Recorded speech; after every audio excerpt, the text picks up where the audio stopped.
প্রধানমন্ত্রীকে সাধুবাদ জানাই, প্রেসিডেন্টের পদত্যাগ নিশ্চিত করেছেন।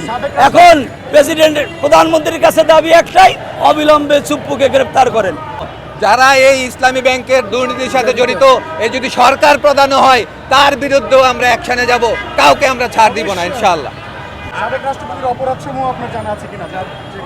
অপরাধ তাকে অ্যারেস্ট করে বিচারের আওতায় আনলে সব অপরাধ সম্পর্কে আমরা যে তথ্য জানি, সেই অপরাধ হচ্ছে সে যখন এস আলমের দূষর হিসাবে ছিল তখন তাকে এনে প্রেসিডেন্ট করা হয়েছে এবং সে প্রেসিডেন্টের চেয়ারে বসার আগেও এস আলমকে ইসলামী ব্যাংকের ৮৩,০০০ টাকা লুটপাট করার সুযোগ দিয়েছিল এবং সে প্রেসিডেন্ট হওয়ার পরেও এস আলমকে এদেশে আবার সালাউদ্দিন সাহেবের মাধ্যমে ফিরিয়ে আনার পায়তারা করেছে।